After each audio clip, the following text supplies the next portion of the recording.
నమస్కారం TV8 news కి స్వాగతం. హెడ్లైన్ చూద్దాం. కేంద్ర బడ్జెట్లో ఏపీకి పెద్దపీట. అమరావతి అభివృద్ధికి 15,000 కోట్లను ప్రత్యేక సాయంగా అందిస్తామని ప్రకటన. నేటి నుంచి తెలంగాణ బడ్జెట్ సమావేశాలు. పలు కీలక బిల్లులను సభలో ప్రవేశపెట్టనున్న ప్రభుత్వం.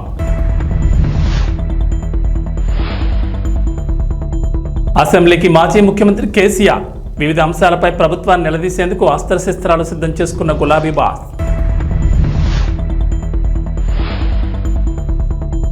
తెలంగాణ ఏపీని వదలని వరుణుడు. పలు జిల్లాల్లో మంగళవారం కూడా భారీ వర్షాలు. కేంద్ర ఆర్థిక మంత్రి నిర్మలా సీతారామన్ బడ్జెట్లో ఆంధ్రప్రదేశ్కు పెద్దపీట వేశారు. ఆంధ్రప్రదేశ్ అభివృద్ధికి ఎన్డీఏ సర్కార్ కట్టుబడి ఉందని పేర్కొంటూ ఏపీ రాజధాని అమరావతి అభివృద్ధికి 15,000 కోట్లు ప్రకటించారు. అంతేకాదు అవసరాన్ని బట్టి మరిన్ని నిధులు విడుదల చేస్తామని మంత్రి హామీ ఇచ్చారు. ఈ మేరకు లోక్సభలో మంత్రి నిర్మల మాట్లాడుతూ ఆంధ్రప్రదేశ్ పునర్వ్యవస్థీకరణ చట్టానికి తమ ప్రభుత్వం కట్టుబడి ఉందని స్పష్టం చేశారు.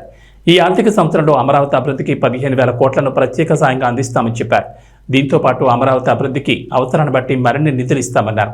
పోలవరం ప్రాజెక్టును త్వరితగతిన పూర్తి చేయడానికి ఏపీ ప్రభుత్వానికి సహాయ సహకారాలు అందిస్తామని అన్నారు. ఇక రాయలసీమ, ప్రకాశం, ఉత్తరాంధ్ర జిల్లాల అభివృద్ధికి ప్రత్యేక ప్యాకేజ్ కింద నిధులు విడుదల చేస్తామని కేంద్ర ఆర్థిక మంత్రి బడ్జెట్ ప్రసంగంలో వెల్లడించారు. విశాఖ, చెన్నై కారిడార్లో, కొప్పర్తికి, హైదరాబాద్, బెంగళూరు కారిడార్లో ఓర్వకలకు నిధులు కేటాయించామని వివరించారు. Pradesh Reorganization Act. Our government has made concerted efforts to fulfill the commitments in Andhra Pradesh Reorganization Act, recognizing the state's need for the capital, recognizing the state's need for a capital. We will facilitate special financial support through multilateral development agencies. In the current financial year, 15,000 crore rupees will be arranged with additional amounts in future years.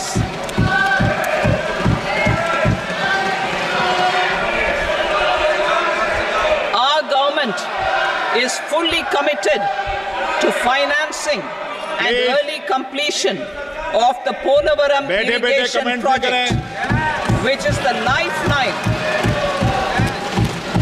the lifeline for Andhra Pradesh and its farmers. This will facilitate our country's food security as well. Under the Act, Andhra Pradesh Reorganization Act, for promoting industrial development, funds will be provided for essential infrastructure such as water, power, railways and roads. In Kopparthi node on the Visakhapatnam-Chennai industrial corridor and Varavakal node on the Hyderabad-Bangalore industrial corridor. An additional allocation will be provided this year towards capital investment for economic growth. Grants for backward regions of Rayalaseema, Prakasham, North Coastal Andhra, as stated in the Act, will be provided. Andhra Pradesh రాజధాని అమరావతికి సంబంధించి మరో కీలక ముందడుగు పడింది. అమరావతికి road కనెక్టివిటీని పెంచేందుకు ప్రభుత్వం కసరత్తు చేస్తోంది. ఈ క్రమంలో చెన్నై, కోల్కతా నేషనల్ హైవే నుంచి నేరుగా రాజధానికి వెళ్లేందుకు గతంలోని సీడ్ యాక్సెస్ రోడ్డును తీసుకొచ్చింది. అయితే ఈ రోడ్డు విస్తరణకు మొన్నటి వరకు ఉన్న అడ్డంకులు ఇప్పుడు తొలగిపోయాయి. ఈ రోడ్డుకు సంబంధించిన భూమిని సమీకరణ విధానంలో ప్రభుత్వం తీసుకోనుంది. సీడ్ యాక్సెస్ రోడ్డుకు భూములు ఇచ్చేందుకు రైతులు అంగీకారం తెలిపారు. 2014-19 మధ్య అధికారంలో ఉన్న టీడీపీ ప్రభుత్వం అమరావతిలో విశాలమైన రోడ్డు నిర్మాణానికి శ్రీకారం చుట్టారు. ఈ పనులు ప్రారంభం కాక 2019 ఎన్నికల్లో వైఎస్ఆర్సీపీ అధికారంలోకి వచ్చిన తర్వాత ఆగిపోయాయి.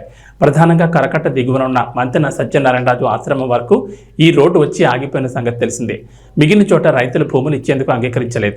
వారు కోర్టును ఆశ్రయించారు. ఏపీలో కూటమి ప్రభుత్వం అధికారంలోకి వచ్చిన తర్వాత గత నెలలో ముఖ్యమంత్రిగా నారా చంద్రబాబు నాయుడు ప్రమాణ స్వీకారం చేయడంతో అమరావతికి ప్రాధాన్యం ఇచ్చారు. కూటమి ప్రభుత్వం కీలకమైన ఈ సీడ్ యాక్సెస్ రోడ్డుపై ఫోకస్ పెట్టింది. మిగిలిన సీడ్ రోడ్ పనులు ప్రారంభించేందుకు ప్రక్రియను మరింతగా వేగవంతం చేశారు. ఆంధ్రప్రదేశ్ అసెంబ్లీ సమావేశాల్లో ఆసక్తికర పరిణామాలు జరిగాయి. అసెంబ్లీ తొలి రోజు మంత్రి నారా లోకేష్, బీజేపీ ఎమ్మెల్యేల మధ్య ఆసక్తికర చర్చ జరిగింది. సభలో ముందుగా గవర్నర్ అబ్దుల్ నజీర్ ప్రసంగం అనంతరం సభ వాయిదా పడింది. ఆ తర్వాత మంత్రి నారా లోకేష్ బీజేపీ ఎమ్మెల్యేల దగ్గరకు వెళ్లి పలకరించారు. కాఫీ తాగుదామని తన ఛాంబర్లోకి ఆహ్వానించుకుంటూ వెళ్లారు. అలా ఇరు పార్టీల నేతల మధ్య ఆసక్తికరమైన చర్చ జరిగింది. ఏపీలో కొందరు వైఎస్ఆర్సీపీ నేతలు బీజేపీలో చేరాలనుకుంటున్నారనే అంశం తెరపైకి వచ్చింది. వైఎస్ఆర్సీపీ ఎమ్మెల్సీ తోట త్రిమూర్తులను బీజేపీలో చేర్చుకోబోతున్నారని, జిల్లాలో విస్తృతంగా ప్రచారం జరుగుతోందని, అది వాస్తవమేనా అని మంత్రి సత్యకుమార్ను అనపర్తి బీజేపీ ఎమ్మెల్యే నల్లమల్లి రామకృష్ణారెడ్డి ప్రశ్నించారు. తనకు తెలిసిన సమాచారం మేరకు అలాంటిదేమీ లేదని సత్యకుమార్ బదులిచ్చారు. ఒకవేళ ఎవరైనా బీజేపీలో చేరేందుకు ముందుకు వస్తే కూటమి పక్షాల నేతలు కూర్చుని మాట్లాడుకుని నిర్ణయం తీసుకుంటే బాగుంటుందని బీజేపీ ఎమ్మెల్యేలు అభిప్రాయపడినట్లు తెలుస్తోంది. అంతేకాదు కూటమిలోని టీడీపీ, జనసేన, బీజేపీలు కలిసి సమన్వయంతో తీసుకోవాల్సిన నిర్ణయాలపై ఒక కమిటీని ఏర్పాటు చేసుకోవాలనే ప్రతిపాదన తెరపైకి వచ్చింది. ఈ ఆలోచన బాగానే ఉందని లోకేష్ చెప్పగా బీజేపీ ఎమ్మెల్యేలు కూడా మంచి నిర్ణయమే అన్నారు. మొత్తానికి ఏపీలో వైఎస్ఆర్సీపీ నుంచి వలసలు ఖాయమనే చర్చ జరుగుతోంది. కొందరు నేతలు టీడీపీ, జనసేన, బీజేపీ వైపు చూస్తున్నట్టు చెబుతున్నారు. అయితే చేరికల విషయంలో మూడు పార్టీలు జాగ్రత్తలు వహిస్తున్నాయి. ఆంధ్రప్రదేశ్లో రైతులకు సంబంధించి ప్రభుత్వం కీలక నిర్ణయం తీసుకుంది. రైతులకు పంటల బీమాపై ఏర్పాటు చేసిన మంత్రులకు ఉపసంఘం సమావేశం నిర్వహించారు. ప్రధానంగా పంటల బీమా అమలుపై మంత్రులు అచ్చెన్నాయుడు, నాదెండ్ల మనోహర్, పయ్యావుల కేశవ్ సమావేశమయ్యారు. అధికారులతో కీలకంగా చర్చించారు. అలాగే మంత్రులు దిగుబడి, వాతావరణ ఆధారిత బీమా పథకాలపై వివరాలు తెలుసుకున్నారు. రాష్ట్రంలో రైతులందరికీ పంటల బీమా పథకాన్ని అందేలా చూడాలని, విపత్తు సమయాల్లో వారికి న్యాయం జరిగేలా విధానాలు అమలు చేయాలని వ్యవసాయ శాఖ మంత్రి కింజరపు అచ్చెన్నాయుడు అధికారులను ఆదేశించారు. అంతేకాదు గత ప్రభుత్వంలో మామిడి రైతులకు బీమా అమలు చేయలేదని, ఈసారి మామిడి కూడా బీమా వర్తింపు చేయాలన్నారు. కేంద్ర ప్రభుత్వం సూచించిన విధానాల్లో రైతుల పంటల బీమా పథకానికి సంబంధించి ఉత్తమ విధానం అమలు చేయాలన్నారు మంత్రులు. గత వైఎస్ఆర్సీపీ ప్రభుత్వంలో బీమా వ్యవస్థను చిన్నాభిన్నం చేశారని, ప్రీమియం చెల్లింపులు సక్రమంగా జరగలేదన్నారు. ఇకపై అలా జరగడానికి వీల్లేదని, దిగుబడి, వాతావరణ పరిస్థితులను బట్టి బీమా అమలు అవకాశాలపై వ్యవసాయ, ఉద్యాన శాఖల ఉన్నతాధికారులతో మంత్రులు చర్చించారు. పంటల బీమా అమలు, పరిహారం వంటి కీలక అంశాలపై ముఖ్యమంత్రి నారా చంద్రబాబు నాయుడుకు నివేదిక అందజేయనున్నట్లు మంత్రులు తెలిపారు. ఇటీవల సీఎం చంద్రబాబు కూడా పంటల బీమా అమలుపై కీలక సూచనలు చేశారు. నేటి నుంచి తెలంగాణ రాష్ట్ర బడ్జెట్ సమావేశాలు ప్రారంభమయ్యాయి. ఉదయం 11 గంటలకు అసెంబ్లీ సమావేశాలు ప్రారంభం కాగా ముందుగా దివంగత ఎమ్మెల్యే లాస్యాన్ అంత్యకు సభ్యులు సంతాపం తెలిపారు.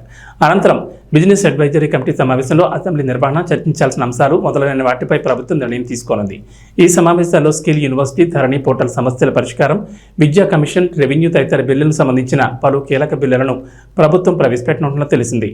ఇదిలా ఉండగా ఈ సమావేశాల్లో నిరుద్యోగులకు సర్కార్ తీపి కబురు చెప్పనుంది. ప్రతి ఏడాది జాబ్ క్యాలెండర్ ప్రకటిస్తామని ఎన్నికలకు ముందు కాంగ్రెస్ హామీ ఇచ్చింది. ఇటీవల సీఎం రేవంత్ రెడ్డి కూడా ఈ విషయంపై క్లారిటీ ఇచ్చారు. తాము జాబ్ క్యాలెండర్ కట్టుబడి ఉన్నామని చెప్పారు. ప్రభుత్వ శాఖల్లోని అన్ని ఖాళీలను భర్తీ చేస్తామన్నారు. నిరుద్యోగులకు ఉద్యోగాలు కల్పిస్తామన్నారు. ప్రతి సంవత్సరం మార్చి 31 లోపు అన్ని శాఖల్లో ఏర్పడిన ఖాళీలను గుర్తిస్తామన్నారు. జూన్ 2 నాటికి నోటిఫికేషన్ ఇస్తామని, ఎంపికైన అభ్యర్థుల చేతుల్లో డిసెంబర్ 9 లోపు నియామక పత్రాలు పెట్టాలన్నదే తమ ప్రభుత్వ ధ్యేయమని రేవంత్ చెప్పారు. ఈ మేరకు నేటి నుంచి ప్రారంభమయ్యే అసెంబ్లీ సమావేశాల్లో భాగంగా ప్రభుత్వం జాబ్ క్యాలెండర్ను ప్రకటించనుంది. దాదాపు 50,000 ఉద్యోగాలతో ఈ క్యాలెండర్ ఉంటుందని అంచనా వేస్తున్నారు. దీంతో నిరుద్యోగుల్లో కొత్త ఆశలు సిగురిస్తున్నాయి. పలువురు ఉద్యోగార్థులు కోచింగ్ సెంటర్ల వైపు పరుగులు తీస్తున్నారు. తెలంగాణ ప్రభుత్వం ఆరోగ్యశ్రీ పథకం కింద పేదలకు ఉచిత వైద్యం అందిస్తున్న సంగతి తెలిసిందే. గతంలో 5 లక్షల వరకు పరిమితుండగా కాంగ్రెస్ అధికారంలోకి రాగానే పరిధిని 10 లక్షలకు పెంచారు. అంటే 10 లక్షల వరకు పేదలు ఉచితంగా వైద్యం చేయించుకోవచ్చు. తాజాగా ఆరోగ్యశ్రీ ప్యాకేజీల ధరలను పెంచుతూ ప్రభుత్వం కీలక నిర్ణయం తీసుకుంది. ఈ మేరకు ప్రభుత్వ ఉత్తర్వులు జారీ అయ్యాయి.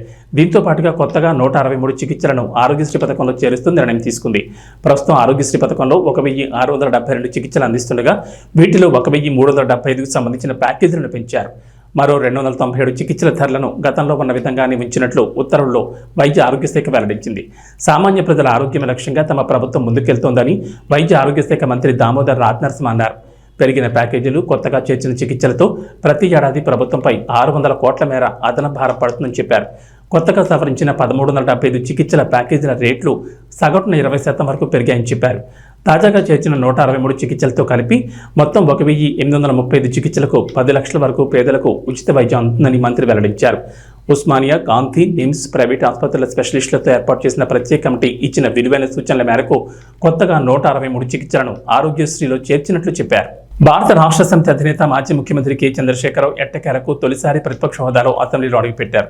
గత ఏడాది చివరిలో జరిగిన అసెంబ్లీ ఎన్నికల్లో బీఆర్ఎస్ ఘోర పరాభవం తర్వాత కేసీఆర్ సమావేశాలకు హాజరు కాలేదు.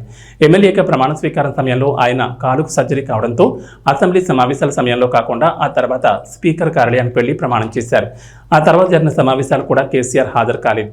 దీంతో అధికార కాంగ్రెస్ పార్టీ బీఆర్ఎస్పై, కేసీఆర్పై తీవ్ర విమర్శలు గుప్పించారు. ఈ క్రమంలోనే తాజాగా కేసీఆర్ సభా సమావేశాలకు హాజరు కానుండడం తీవ్ర ఆసక్తికరంగా మారింది. వివిధ అంశాలపై ప్రభుత్వాన్ని నిలదీసేందుకు కేసీఆర్ అస్త్రశస్త్రాలు సిద్ధం చేసుకున్నారని గులాబీ వర్గాలు పేర్కొంటున్నాయి. ఇక తెలంగాణ బడ్జెట్ సమావేశాల్లో అనుసరించాల్సిన వ్యూహాలను ఇప్పటికే బీఆర్ఎస్ సిద్ధం చేస్తున్నట్టు తెలుస్తోంది. జాబ్ క్యాలెండర్, నిరుద్యోగుల సమస్యలు, ఎన్నికల ముందు కాంగ్రెస్ పార్టీ ప్రకటించిన 6 గ్యారంటీల అమలు, రైతు రుణమాఫీ, ఫీజు బకాయిల జమ సహా రాష్ట్రంలో ప్రస్తుతం ఉన్న అన్ని అంశాలను అసెంబ్లీలో లేవనెత్తేందుకు బీఆర్ఎస్ అస్త్రశస్త్రాలు సిద్ధం చేస్తోంది. ఇవే అంశాలను లక్ష్యంగా చేసుకుని రేవంత్ రెడ్డి ప్రభుత్వాన్ని అసెంబ్లీలో నిలదీసేందుకు గులాబీ ఎమ్మెల్యేలు సిద్ధమవుతున్నారు. పశ్చిమ గోదావరి జిల్లా భీమవరంలోని మెంటివారి తోట 1, 2 వార్డుల్లో వరద బాధితులకు టీడీపీ నాయకులు మెంటి పార్థసారథి సౌజన్యంతో ముంపుకు గురైన నిరాశ్రయులకు సుమారు 300 మందికి భోజనాలు పంపిణీ చేశారు. ఈ సందర్భంగా మాట్లాడుతూ తోట సీతారామలక్ష్మి, స్థానిక ఎమ్మెల్యే పులపతి రామాంజనేయుల ఆదేశాల మేరకు మెంటి పార్థసారథి, మెంటి గోపి, గంటా త్రిమూర్తులు, ముద్దుల రాము, ఏసుపాదం ఇలాంటి కార్యక్రమాలు చేయాలని, దాతలను సహాయ సహకారాలు అందించాలని బీజేపీ, టీడీపీ, జనసేన నాయకులు, కార్యకర్తలు, వీర మహిళలు కోరారు. ముంపుకు గురైన పేదలందరికీ కూడా మరి మెంటే పార్థసారథి గారి సౌజన్యంతో 300 మందికి భోజన ప్యాకెట్లు అందజేయడం జరిగింది. మరి ఈ కార్యక్రమానికి వారందరూ కూడా వచ్చి ఈ ప్యాకెట్ తీసుకోవాలని కోరుతున్నాం. మరి ఇలాగే దాతలు మరి పేదవాళ్ళు ఉండే ప్రాంతం ఇది. ప్రతిరోజు కూడా వరద తగ్గేంత వరకు కూడా దాతలు సహకరించి మరి ఈ పేదవారిని ఆదుకోవాలని చెప్పి ఈ సందర్భంగా కోరుకుంటున్నాను. మెంటర్ తోటలో లోతెత్తు వర్షాల వల్ల మునిగిపోయి ప్రజలు బయటకు రాకుండా అస్తవ్యస్త పడుతున్నారు. వాళ్ళకి ఎమ్మెల్యే గారు రావడం జరిగింది. అలాగే తెలుగుదేశం పార్టీ, జనసేన పార్టీ వాళ్ళు రావడం, నాయకులందరూ వచ్చి చూడడం జరిగింది. అలాగే వీళ్ళ యొక్క సమస్య ప్రభుత్వం దృష్టికి వెళ్ళాలి. ఆ ప్రభుత్వం వారు వెంటనే ఈ సమస్య పరిష్కరించాలని ప్రభుత్వం వారు కోరుతున్నాను. అలాగే ఈరోజు దాత పార్థసారథి గారు అన్నదానం చేశారు. అన్ని దానాల్లో కొన్న అన్నదానం గొప్పదంటారు. అలాగే అన్నదాత సుఖీభావ కూడా అంటారు. దాతలందరూ ముందుకు వచ్చి ఇలాగ డొనేటివ్ విధానంగా ఇవ్వాలి ప్రతి ఒక్కరు కూడా అని ముందుగా ప్రభుత్వ ఎమ్మెల్యే గారు వచ్చి ఈ సమస్యను చూసి ఓట్లు కూడా పెట్టడం జరిగింది. వాటర్ కూడా తోడించడం జరుగుతుంది. కానీ ఇంకా వాటర్ ఇలాగే ఉన్నాయి. కానీ ప్రజలకి ఏ రోగాలు రాకుండా చూసుకోవాలి మనం. ఎందుకంటే ఈ నీరు నిల్వ ఉండడం వల్ల వాళ్ళకి స్కిన్ ఎలర్జీ కానీ అలాగే విషపు జ్వరాలు కానీ రావడం జరుగుతుంది. కానీ ప్రభుత్వం వాళ్ళు వెంటనే స్పందించి దీనికి పరిష్కారం చేయాలని చెప్పి కోరుతున్నాను. అలాగే జనసేన ప్రభుత్వం రాష్ట్ర వ్యాప్తంగా కురుస్తున్నటువంటి అధిక వర్షాల వల్ల మరి భీమవరం నియోజకవర్గంలోని ముంపు ప్రాంతాలు మరి 39 వార్డుల్లోనూ కూడా కొంచెం ఇబ్బందులు ఎదుర్కోవడం జరుగుతుంది. ఈవేళ మరి ఎక్కడైతే ఇబ్బంది ఉందో అక్కడ తెలుగుదేశం ప్రభుత్వం తరఫున మరి సేవా కార్యక్రమాలు కానివ్వండి, అన్నదాన కార్యక్రమాలు కానీ చేయమని చెప్పి నారా చంద్రబాబు నాయుడు యొక్క పిలుపు మేరకు మరి ఈవేళ తెలుగుదేశం పార్టీ తరఫున రాష్ట్ర కోశాధికారి శ్రీ మెంటే పార్థసారథి గారి సౌజన్యంతో ఈవేళ ఇక్కడ వరద ముంపు బాధితులైనటువంటి పేద ప్రజలకి ఆహార పదార్థాలు అందించడం జరిగింది. సుమారు 4 రోజులుగా దాతలు గంటా త్రిమూర్తులు గారు ఇటువంటి వ్యక్తులందరూ కూడా ఎదురుకొచ్చి ఈ సేవా కార్యక్రమం కొనసాగిస్తున్నాం. మరి ఈరోజు దాత మరి మెంటే పార్థసారథి గారు 300 మందికి ఇక్కడ నిరాశ్రైనటువంటి పేద ప్రజలకి ఆహార పదార్థాలు అందించడం జరిగింది. మరి ఇటువంటి దాన్ని స్ఫూర్తిగా తీసుకుని రాబోయే మరి ఇంకా 4-5 రోజుల వరకు ఇబ్బంది కలిగేలా ఉంది పరిస్థితి. అంటే ఎందుకంటే ఈ ఇల్లులన్నీ కూడా చుట్టూ నీళ్లు చేరిపోయి బయటికి రాలేని పరిస్థితి. వీళ్ళందరూ కూడా పేదవారు, వాళ్ళు ఏ పూట కాకపోతే పనిచేసుకుని బతికేటువంటి పేద ప్రజలు. అటువంటి వారికి పనిచేసుకోవడానికి అవకాశం లేనందువల్ల మరి ఆహార పదార్థాలు తెలుగుదేశం పార్టీ తరఫున జనసేన నాయకుల సౌజన్యంతో మేము ఈ సేవా కార్యక్రమం చేస్తున్నాం. ముందు రోజులు కూడా అనేక సేవా కార్యక్రమాలు పార్టీ నాయకులందరూ కూడా మరి సేవా కార్యక్రమం చేయడానికి ముందుంటాం. మేము ఏ విధమైన ఆపద వచ్చినా సరే మరి పార్టీ ముందుండే పార్టీ తెలుగుదేశం పార్టీ. అటువంటి సేవా కార్యక్రమాలు మేము ఇవాళ ఇంకా కొనసాగిస్తామని చెప్పి ఇంకా దాతలు ఇటువంటి వారిని ఆదర్శంగా స్ఫూర్తిగా తీసుకుని ముందుకు రావాలని చెప్పి సహాయ సహకారం అందించాలని చెప్పి కోరుకుంటూ సెలవు తీసుకుంటాం. సుమారు 4 రోజులు 5 రోజులు బట్టి అకాల వర్షాల వల్ల రాష్ట్రంలో పంటలు చాలా నష్టపోవడం జరిగింది. అలాగే ఇక్కడ 1, 2 వార్డు అలాగే 35, 36 వార్డు కూడా బాగా పల్ల ఏరియా అవుతుంది వల్ల పక్కన మాకు మా భీమవరంలో ఎరందూరు కాలువ మురికాలు ఉండటం వల్ల వాటర్ కోటింగ్కి బయటకు వచ్చేసి అలాగే మిరమిర కోడు కూడా వాటర్ ఉప్పొంగి రోడ్డు మీద రావడం వల్ల ఇక్కడ పల్లం ప్రాంతం అయ్యి ఇక్కడంతా కూడా పేదవారు నివసంతో ఉంటారు. వాళ్ళకి చాలా ఇబ్బందిగా ఉండడం, అలాగే ఇళ్లలోకి వాటర్ రావడం జరిగింది. అలాగే రాష్ట్ర అధ్యక్షులు మా సీఎం గారు ఆదేశాల మేరకు అలాగే మా నియోజకవర్గ ఇన్ఛార్జి సీతామహాలక్ష్మి ఆదేశం మేరకు అలాగే మా అంజిబాబు గారు కూడా మా ఎమ్మెల్యే అంజిబాబు గారు మొత్తం అంతా తిరిగి నియోజకవర్గం అంతా కూడా ఎక్కడ ఏ సమస్య ఉన్నా ఈ ఒక వర్షం వల్ల కానీ ఈ వాటర్ వల్ల కానీ ఇబ్బందులన్నీ కూడా ఆయన అధికారులకి ఆదేశించి ఎవరికి ఏ ఇబ్బంది ఉన్నా సరే ఏ ఇబ్బంది రాకుండా దగ్గర చూడమని ఆయన చెప్పడం జరిగింది. అలాగే మా పార్టీ కార్యకర్తలు నాయకులు అందరం కూడా ఏకమయ్యి వీళ్ళు ఎవరికి ఏ ఇబ్బంది లేకుండా తెలుగుదేశం ఆధ్వర్యంలోని ప్రతిరోజు కూడా ఉదయం సాయంత్రం కూడా ఇలాగ భోజనాలని ఇతర సమస్యలు పరిష్కరించి భోజనాలు ఏర్పడడం జరిగింది. ఈరోజు మా గురువనీయులు మెంటే బాసాది ఆధ్వర్యంలో 300 మందికి ఈ భోజనం ప్యాకెట్లు పంచడం జరిగింది. గోస్తని నదికి గండిపడి ముంపుకు గురైన గుత్తలవారిపాలెం ఎస్టీ కాలనీలో జిల్లా కలెక్టర్ నాగరాణి క్షేత్రస్థాయిలో పర్యటించి కాలనీ వాసులకు ధైర్యం చెప్పారు. గోస్తని నదికి గండిపడిందని తెలిసిన వెంటనే జిల్లా కలెక్టర్ నాగరాణి హోటాహోటా పాలకోడేరు మండలం మోగల్లు గ్రామం గుత్తలవారి గ్రామానికి చేరుకుని గండిపడిన ప్రాంతాన్ని కట్టడి చేసేందుకు యుద్ధ ప్రాతిపదికన అధికారులను ఆదేశిస్తూ పర్యవేక్షించారు. గుత్తలవారిపాలెం ఎస్టీ కాలనీలో ఉన్న ప్రతి కుటుంబాన్ని పలకరిస్తూ నీకు ఆధార్ కార్డులు ఉన్నాయా, రేషన్ అందుతుందా, ఎవరికైనా అనారోగ్యం ఉందా, మీ మగవారు ఏం చేస్తారు, మీరేం చేస్తారని ఆరా తీశారు. కాలనీ వాసులు బదిలిస్తూ ఆధార్, రేషన్ కార్డులు ఉన్నాయని బదిలిచ్చారు. మగవారు చేపలు పడతారని, మేము చేపలు అమ్ముతామని తెలిపారు. తాగునీటికి ఇబ్బందిగా ఉందని, డ్రైనేజీ లేక ఇబ్బంది పడుతున్నామని కలెక్టర్ దృష్టికి తీసుకొచ్చారు. వెంటనే తాగునీటిని అందించేందుకు చర్యలు తీసుకోవాలని ఆర్డీఓను ఆదేశించారు. నీటి ప్రవాహం తగ్గిన తర్వాత డ్రైనేజీ ఏర్పాట్లపై పరిశీలన చేస్తామని బదులిచ్చారు. పిల్లలు బాగా చదువుకుంటున్నారా, స్కూల్కి వెళ్తున్నారా అని పిల్లల్ని ప్రశ్నించారు. బాగా చదువుకోవాలని తెలిపారు. నివాస ప్రాంతాల వరకు నీరు రావడం వల్ల పాములు, తేళ్లు వచ్చే అవకాశం ఉందని, పాము కాటుకు అవసరమైన మందులను సిద్ధంగా ఉంచుకోవాలని వైద్య సిబ్బందిని ఆదేశించారు. మెడికల్ ఆఫీసర్తో కలిసి క్షేత్రస్థాయిలో ఇంటింటికి పర్యటించాలని, వారి ఆరోగ్య విషయాలు తెలుసుకుని అవసరమైతే వైద్యం అందించడంతో పాటు మందులను కూడా అందజేయాలని స్థానిక ఏఎన్ఎంలను ఆదేశించారు. జిల్లా కలెక్టర్ వెంట భీమవరం రెవెన్యూ డివిజనల్ అధికారి వి శ్రీనివాసులరాజు, పాలకోడేరు ఎంపీడీఓ అనూహ్య, రెవెన్యూ, సచివాలయం సిబ్బంది, ఏఎన్ఎం తదితరులు పాల్గొన్నారు.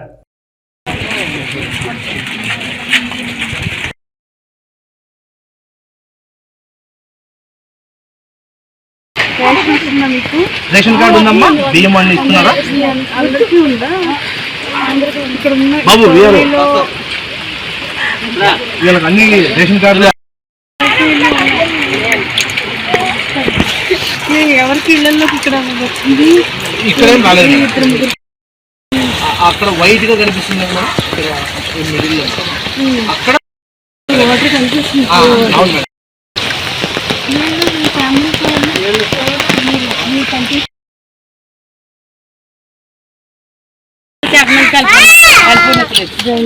డ్రైనేజ్ అండి.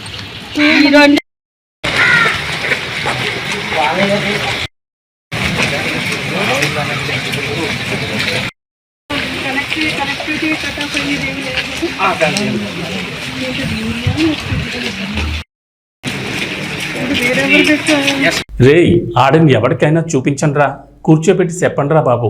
ఇది సీతమ్మ వాకిట్లో సిరిమల్ల చెట్టు సినిమాలో డైలాగ్. ఎందుకో కానీ నెట్ఫ్లిక్స్కి ఇది కరెక్ట్గా సెట్ అయిపోతుంది. ఎందుకంటే తాజాగా మోడర్న్ మాస్టర్స్ అనే డాక్యుమెంటరీ ట్రైలర్ను రిలీజ్ చేసింది నెట్ఫ్లిక్స్. డైరెక్టర్ ఎస్ఎస్ రాజమౌళిపై ప్రతిష్టాత్మకంగా తీసిన డాక్యుమెంటరీ ఇది. ఇంత ఖర్చు పెట్టి తీసిన ఈ డాక్యుమెంటరీని డబ్బింగ్తో గబ్బు లేపింది నెట్ఫ్లిక్స్. దీంతో నెట్జన్లు ఈ ట్రైలర్ను తెగ ట్రోల్ చేస్తున్నారు.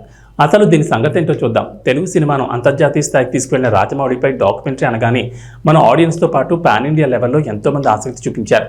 ఇక ఆగస్టు 2 నుంచి ఇది స్ట్రీమింగ్ అవుతుందని నెట్ఫ్లిక్స్ చెప్పినప్పుడు ఏం చూపించబోతోందా అనే ఉత్సాహం కూడా కలిగింది. అయితే నిన్న రిలీజ్ చేసిన ట్రైలర్ దెబ్బకి ఆడియన్స్ దండాలు పెడుతున్నారు. ఎందుకంటే ఇందులో రాజమౌళి గురించి మన తెలుగు హీరోలు ప్రభాస్, జూనియర్ ఎన్టీఆర్, రామ్ చరణ్ చాలా గొప్పగా చెప్పారు. అంతవరకు బాగానే ఉంది. కానీ వారిని నెట్ఫ్లిక్స్ తెలుగు డబ్బింగ్ చెప్పించింది. ఇక్కడే కథ మలుపు తిరిగింది. తెలుగు హీరోలకి తెలుగు డబ్బింగ్ చెప్పించాలనే సాహసం నెట్ఫ్లిక్స్ ఎందుకు చేసిందో అర్థం కాలేదు. మిగిలిన భాషలకు డబ్బింగ్ చెప్పించిందంటే అర్థం ఉంది. పోనీ ఈ డబ్బింగ్ ఏమైనా సూట్ అయిందా అంటే అది లేదు. ఏదో డైనోసార్ పార్క్, కింగ్ కాంగ్ సినిమాలకి తెలుగు డబ్బింగ్ ఇస్తే ఎలా ఉంటుందో అలా తయారైంది. దీంతో ఆడియన్స్ బాగా హర్ట్ అయిపోయారు. ఈ ట్రైలర్ను సోషల్ మీడియాలో పోస్ట్ చేసి నెట్ఫ్లిక్స్ను బూతులు తిడుతున్నారు. పోనీ మన హీరోలు ఇంగ్లీష్లో మాట్లాడిన అవే మాటలకి కింద తెలుగు సబ్టైటిల్స్ ఇచ్చినా సరిపోయేదని సలహాలు ఇస్తున్నారు. ఈ ట్రైలర్ను చూసిన ఆడియన్స్ ఇక డాక్యుమెంటరీ కూడా ఇలానే ఉంటుందేమోనని భయపడుతున్నారు. అతను సినిమాల కోసమే పుట్టాడనిపిస్తుంది. అతను అందరి చేత పనులన్నీ రాక్షసులా చేయించుకుంటాడంటూ ఇంగ్లీష్ టు తెలుగు ట్రాన్స్లేషన్లా ఉన్నాయి డైలాగులు. అప్లాజ్ ఎంటర్టైన్మెంట్, ఫిల్మ్ కప్పానియా స్టూడియోలతో కలిసి నెట్ఫ్లిక్స్ ఈ డాక్యుమెంటరీని తెరకెక్కించింది. 1 గంట 14 నిమిషాల నిడితో ఈ డాక్యుమెంటరీ రాబోతోంది. ఇందులో రాజమౌళి సినీ ప్రయాణం సహా పలు ఇంటర్వ్యూలను కూడా చూపించబోతున్నారట.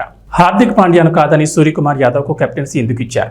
రుతురాజ్ గైక్వాడ్, అభిషేక్ శర్మలను ఎందుకు ఎంపిక చేయలేదు? శ్రీలంకతో పర్యటన కోసం భారత్ జట్టును ప్రకటించినప్పటి నుంచి ఇవే ప్రశ్నలు బీసీసీఐకి ఎదురవుతున్నాయి. తాజాగా వీటికి సమాధానాలు ఇచ్చాడు team India chief selector Ajit Agarkar. జట్టు ఎంపిక ఎలా జరిగింది, ఎందుకు ఇలాంటి నిర్ణయాలు తీసుకోవాల్సి వచ్చిందనే విషయాలను శ్రీలంకతో పర్యటనకు భారత్ బయలుదేరే ముందు నిర్వహించిన మీడియా సమావేశంలో వెల్లడించాడు. ఈ సమావేశంలో టీమిండియా హెడ్ కోచ్ గంభీర్ సైతం పాల్గొన్నాడు. ఆల్రౌండర్ హార్దిక్ పాండ్యా భారత క్రికెట్ జట్టుకు కీలకమైన ప్లేయర్, అందులో సందేహం లేదు. కానీ కెప్టెన్గా ఎంపిక చేయాలని నిర్ణయం తీసుకునేటప్పుడు సదరు ఆటగాడు అన్ని మ్యాచ్లు ఆడగలడా లేదా అనేదే ఆలోచించాల్సి ఉంటుంది. హార్దిక్ నైపుణ్యాలను తక్కువ చేయడం ఆ ఉద్దేశం కాదు, కానీ ఫిట్నెస్ విషయంలోనే హార్దిక్ పాండ్యాకు అసలు సవాల్ ఎదురవుతోంది. వాస్తవానికి టీ20 జట్టుకు కెప్టెన్గా ఎంపిక చేయడం క్లిష్టంగా మారింది. వచ్చే టీ20 ప్రపంచ కప్కు 2 ఏళ్ల సమయం ఉంది. టీ20లో అత్యుత్తమ బ్యాటర్లలో సూర్యకుమార్ యాదవ్ ఒకరు. ఇవన్నీ ఆలోచించిన తర్వాతే సూర్యకుమార్ యాదవ్ను ఎంపిక చేశాం. అతను టీమిండియా కెప్టెన్గా విజయవంతం అవుతారని భావిస్తున్నామని అజిత్ అగార్కర్ వ్యాఖ్యానించారు. ఇక వాతావరణ విషయానికి వస్తే ఏపీని వరుణుడు వేడనంటున్నాడు. అల్పపీడనం రుతుపవనాల ప్రభావంతో మంగళవారం కూడా ఏపీలో పలు చోట్ల వర్షం పడుతుందని ఏపీ విపత్తుల నిర్వహణ సంస్థ తెలిపింది. శ్రీకాకుళం, విజయనగరం, పార్వతీపురం, మన్యం జిల్లా, అల్లూరు సీతారామరాజు, తూర్పుగోదావరి, ఏలూరు జిల్లాలో అక్కడక్కడ తేలికపాటి నుంచి మోస్తరు వర్షాలు కురుస్తాయని ఏపీ విపత్తుల నిర్వహణ సంస్థ ఎండీ రోణంకి కోర్మానంద్ వెల్లడించారు. అలాగే విశాఖపట్నం, అనకాపల్లి, కాకినాడ, కోనసీమ, పశ్చిమ గోదావరి, ఎన్టీఆర్ జిల్లాల్లో తేలికపాటి వర్షాలు కురిసే అవకాశం ఉందని అంచనా వేశారు. వర్షాలు, వరదల నేపథ్యంలో జాగ్రత్తలు తీసుకోవాలని సూచించారు. ఇటు తెలంగాణలో కొన్ని రోజులుగా ఎడతెరిపి లేకుండా వర్షాలు కురుస్తున్నాయి. రాష్ట్రంలో వాగులు, వంకలు పొంగి పొర్లుతున్నాయి. జలాశయాలు, ప్రాజెక్టులు నిండుకుండల్లా మారాయి. అయితే ఇప్పట్లో వర్షాలు తగ్గేలా కనిపించడం లేదు. మరో 3 రోజుల పాటు రాష్ట్రంలో వర్షాలు కురుస్తాయని హైదరాబాద్ వాతావరణ కేంద్ర అధికారులు వెల్లడించారు. బంగాళాఖాతంలో ఏర్పడిన అల్పపీడనం వాయుగుండంగా బలపడడంతో రాష్ట్రంలో వర్షాలు కురుస్తాయన్నారు. పలు జిల్లాల్లో భారీ వర్షాలకు ఛాన్స్ ఉందని తెలిపారు. కరీంనగర్, కొమరంభీం, ఆసిఫాబాద్, నిజామాబాద్, సిరిసిల్ల, జగిత్యాల, మంచిర్యాల, జయశంకర్, భూపాలపల్లి, పెద్దపల్లి తదితర జిల్లాలో అతి భారీ వర్షాలు కురుస్తాయన్నారు. ఈ మేరకు ఆయా జిల్లాలకు ఆరెంజ్ అలర్ట్ జారీ చేశారు. మరికొన్ని జిల్లాలకు ఎల్లో అలర్ట్ జారీ చేశారు. ప్రజలు అప్రమత్తంగా ఉండాలని, వర్షాలు కురిసే సమయంలో అవసరమైతేనే బయటకు రావాలని సూచించారు. ఉరుములు, మెరుపులకు తోడు పిడుగులు పడే ఛాన్స్ ఉందని, జాగ్రత్తగా ఉండాలని వాతావరణ శాఖ అధికారులు సూచించారు. ఇవి బులెటిన్ విశేషాలు. నమస్కారం.